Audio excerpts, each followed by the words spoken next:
Hello and welcome to another video. Today I have the 16-inch LG Gram. This one is the model with, this is a 16T90R model with the i7 processor. It's a 16-inch again, and it has the 2560 by 1600 LCD panel, which is touchscreen and comes with a pen. 32 gigs of RAM on this one, a terabyte of SSD. The hinge on this one goes 360 degrees, so you can turn the whole thing around into a tablet. The pen has like over 4,000 sort of sense capacity, so you can get, you know, very unique with your pressure points and things like that when you're coloring in your different art or whatever you're doing. This cardboard actually has these cutouts that you can push out and make like a rhinoceros little cutout for your stand 3D model for you. That's just kind of using the packaging material, being green about it. This is 3.26 pounds in weight, so super lightweight, as is in the name, the gram, right? Got the little rubber things in here. 72 watt-hour battery, so should be over 10 hours, I think up to 14 hours of video playback. So that's a lot. Of course, this is a 16-inch model, so you're gonna get a little less than, like, let's say if you got the 14-inch model. Let's see what else is in the box. Over here, you have the charging adapter. You can see how small it is. Super small charging adapter, so you're not gonna have to carry around a huge brick. 65 watts. This gives you this USB-C to HDMI port adapter, because it's too thin for a full HDMI port, but they included this adapter, which is a nice touch. Hint, hint, Apple. Maybe it does include some adapters. And then you have the long USB-C to USB-C cable to charge your device. Let's see what else is in here.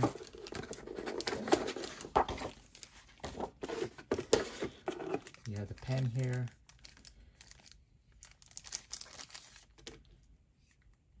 You can use the pen as a clicking device if you just have it in your hand. Let's see.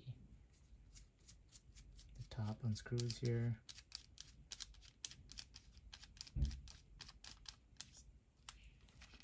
So if you need to change the quadruple A battery, that's all you have to do. Pull it out and you'll be able to change it. You do have to remove this plastic tab from the back so that you can actually turn on the battery, so it was protected from being used with this plastic thing, so the electrodes are not connected. But once you pull it out, it should be good. Screw it in, and you're good to use the pen. There's this little QR code that probably gives you instructions on how to change the battery and things like that. Let's put that to the side here and keep digging. This is the warranty information, stuff like that. We're not going to open it up, and that's it. As far as the laptop, on the connections wise, on this side you have a full-size USB-A. There's a spring-loaded extension on the bottom that you open up to insert your USB-A, and then you have a micro SD port here. Not entirely sure what this button's for, but we'll figure it out. On this side, you have two USB-A ports and a headphone jack. Nothing on the back, just a fan intake, seems like, or output, not entirely sure there. And then on the bottom, just the drain, as well as the fan outlet, I believe. The laptop here is ready to go. I already set it up, so you don't have to go through the setup process, but the backlight is here. As you can see, turn it on and off, and you can increase the brightness to different levels as well. It is pretty bright in here, so you're not going to be able to see it too much. You got the number pad on the side here, which is essentially a full size. Obviously, you know, it's not completely full size. The 17-inch will have a complete full size number pad, but you still have the number keys on top. Function keys integrated with the brightness button, stuff like that, secure button. So you can just use the function button for that. As you can see, brightness goes pretty bright and pretty dark. It's and then the hinge, let's go ahead and show you how that works. So you can actually turn it around all the way. And it's super easy to turn it around. And once you have it turned around, it can just sit on the table just like so. And As you can see, super easy to use.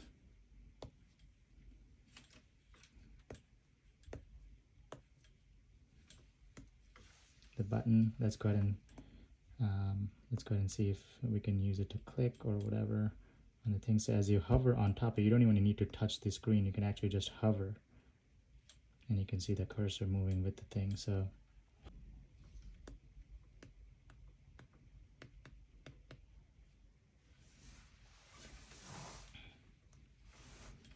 it's pretty easy to just write your search queries in.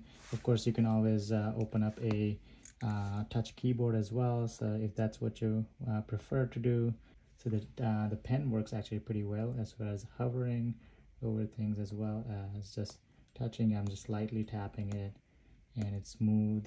When you're on the tablet mode, there's a button on the right here that allows you to turn the screen on and off or put the computer to sleep.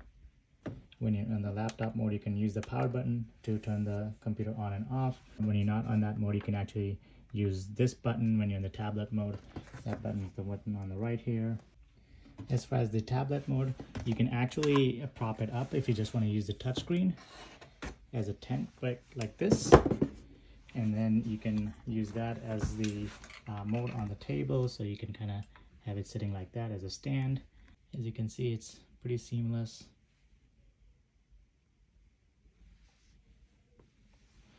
When you're in, this screen will rotate whenever you rotate your computer, just like a tablet. Whenever you are in this mode, as you can see, by default, the keyboard just pops up. A really high quality screen. And as you can see, even with YouTube, you can scroll, essentially no lag. And all right, now it's 60 degrees out, so I'm gonna wait a few days. The audio quality sounds really good. Let's see if we need to increase the volume. The etching solution used twice. I think if you use a degreaser, maybe it's going to do a better job, but I'm not worried about it because it's all going to be covered up with epoxy anyways. As long as you get most of the dust out, or almost all of the dust out, the epoxy will adhere pretty well to the floor.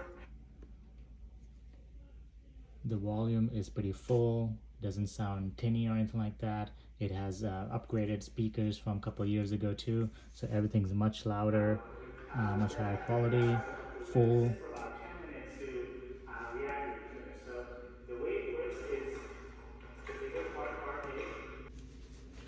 It's easy to use the pen even in this mode, but you can always use your fingers, and whenever you want to type and you click, the keyboard comes up. The quality of the screen is unrivaled. I think this looks better than any other tablet, or essentially as good as any other tablet I've used. I think it's, for the size of the screen, the pixel density is really good. No matter how close I get to the screen, I can't really tell apart from a pixel from the others. So it's super high quality screen, super responsive touchscreen, really nice finish of the screen, so there's not too much glare. Even with my studio light, as you can see, you don't see glare. It's not necessarily a matte finish, it is gloss, yet you're not seeing a lot of glare. So I think they've used some sort of anti-glare coating on here. I'm super happy with this purchase. Super lightweight, feels premium build, pretty long lasting battery life. Has fast transfer and 5K capability with the built-in Thunderbolt port here. Let me compare it to let me show you the keyboard comparison between this one and the 2021 model. This is the 2023 model. This is the 17-inch 2023 model, and you can see that the keyboard has a full number lock pad, but this just happens to be the 2023 model 16-inch, so it doesn't have the space for the full, but you can see that they look fairly similar. The power button, I'm noticing, is slightly larger. The power button has built-in fingerprint scanner for safety and security, and otherwise the keyboard layout is pretty much the same. The feel of the keyboard does feel better than these. As you can see, these make a little bit more noise versus these, so the keyboard has improved in quality. The keyboard here makes a lot less noise than here, so I think the keyboard has increased in quality and feel. These are 2 years old, so they've made some upgrades, but otherwise the layout's the same. Thank you for watching. If you have any questions, I'll be happy to answer. Otherwise, I'll see you in the next one.